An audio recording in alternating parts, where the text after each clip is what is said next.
Assalamualaikum warahmatullahi wabarakatuh.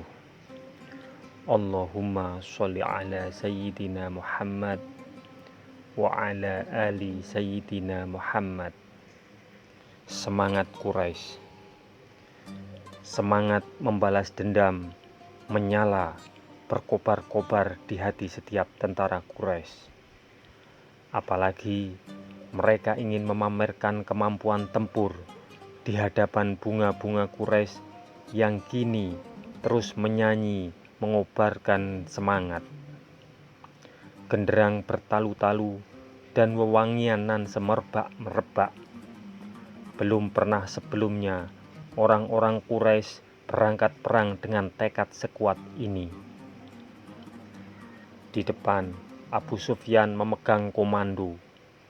Dua pasukan berkuda kavaleri yang dipimpin Khalid bin Walid dan Iklimah bin Abu Jahal mengawali sisi kiri dan kanan.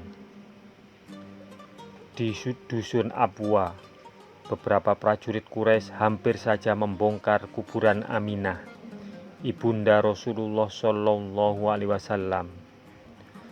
Untung saja para pembesar Quraisy segera datang dan melarang. Nanti mereka juga akan membongkar makam-makam kita, cegah pembesar itu. Pasukan tersebut terus bergerak semakin dekat ke Madinah. Mereka sudah siap beraksi bagai angin puyuh yang akan menerjang. Angin puyuh yang diliputi nyala api kemarahan dan angan-angan kemenangan yang memabukkan. Mereka mendekati Madinah dari dataran tinggi. Di tempat itu, Gunung Uhud yang kasar menggunduk bagai makhluk besar yang siap menerkam.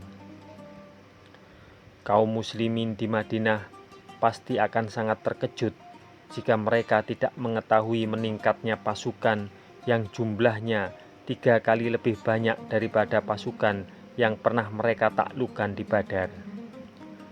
Apakah kaum muslimin mengetahui gerakan ini? Jika mereka mengetahui, strategi apa yang akan dilakukan Rasulullah Shallallahu Alaihi Wasallam? Akankah beliau memimpin kaum muslim bergerak menyongsong musuh atau bertahan di Madinah? Kaum muslimin bermusyawarah. Paman Rasulullah Shallallahu Alaihi Wasallam, Abbas bin Abdul Muthalib, ikut dalam pasukan Quraisy itu.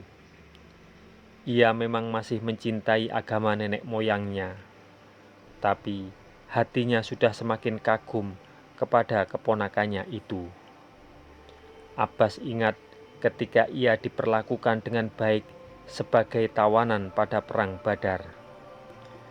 Karena itulah, sebelum pasukan Quraisy berangkat, diam-diam Abbas mengirimkan surat kepada seorang Bani Ghifar untuk disampaikan kepada Rasulullah Shallallahu Alaihi Wasallam. Surat ini berisi berita pemberangkatan pasukan Quraisy. Seorang utusan Abbas memberitakan keberangkatan Quraisy kepada Rasulullah Shallallahu Alaihi Wasallam. Rasulullah Shallallahu Alaihi Wasallam segera mengajak para sahabat bermusyawarah.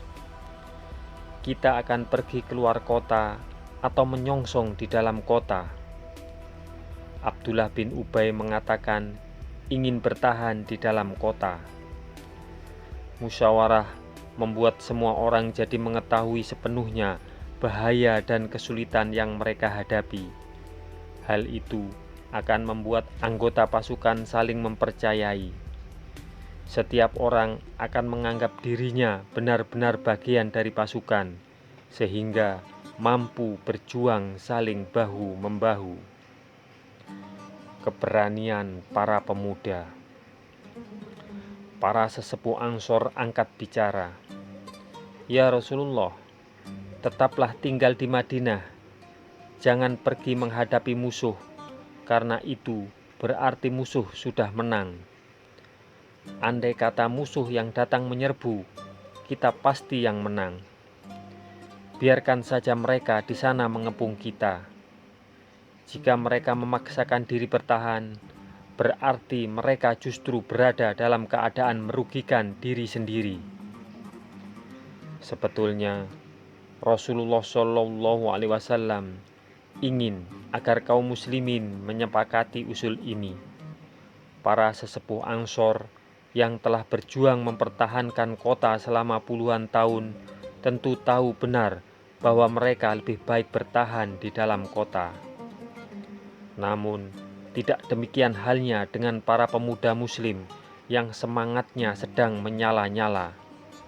Mereka terpukau atas kemenangan 300 orang sahabat Rasulullah Shallallahu Alaihi Wasallam menghadapi 1000 orang musuh pada perang Badar. Sebenarnya Rasulullah Shallallahu Alaihi Wasallam memang cenderung pada pendapat para sesepuh Ansor itu. Akan tetapi di balik itu, Rasulullah Shallallahu Alaihi Wasallam juga mengetahui bahwa apabila mereka bertahan di dalam kota, sangat mungkin akan terjadi pengkhianatan dari kaum munafik atau orang Yahudi. Tiba-tiba Bilal mengumandangkan azan. Rapat perang pun dihentikan dan Rasulullah Shallallahu Alaihi Wasallam memimpin mereka melaksanakan sholat Jumat. Khutbah Rasulullah Shallallahu Alaihi Wasallam kali itu berisi ajakan agar kaum muslimin menabahkan hati untuk memperoleh kemenangan. Kemudian dimintanya kaum muslimin bersiap menghadapi musuh.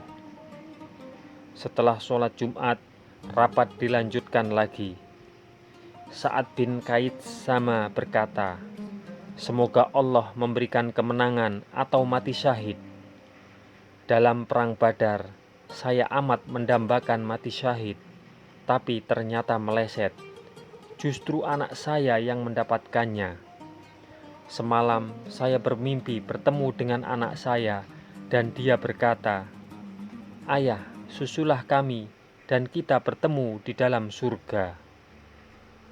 Sudah saya dapatkan apa yang dijanjikan Allah kepada saya. Ya Rasulullah, sungguh rindu saya akan menemui anak saya di dalam surga. Saya sudah tua, tulang sudah rapuh. Saya ingin bertemu Allah." Kata-kata itu semakin menguatkan semangat kaum muslimin untuk menyongsong musuh keluar kota. "Saya khawatir kamu akan kalah jika pergi keluar kota." Demikian sabda Rasulullah Shallallahu Alaihi Wasallam. Namun, suara terbanyak kaum muslimin adalah agar mereka menyongsong musuh. Rasulullah Shallallahu Alaihi Wasallam pun segera mengetahui keputusan mana yang akan diambil. Setiap pemuda tentulah tidak sama. Pemuda yang berangan-angan, memiliki mobil mewah, uang yang banyak dan hidup berfoya-foya, dengan pemuda yang bertekad kuat untuk mewujudkan kemenangan serta kemuliaan Islam. Semoga kisah ini bermanfaat untuk kita semua. Wassalamualaikum warahmatullahi wabarakatuh. Mudah-mudahan kelak kita akan mendapatkan syafaat dari Nabi besar Muhammad Sallallahu Alaihi Wasallam. Amin, amin, amin ya Rabbal Alamin.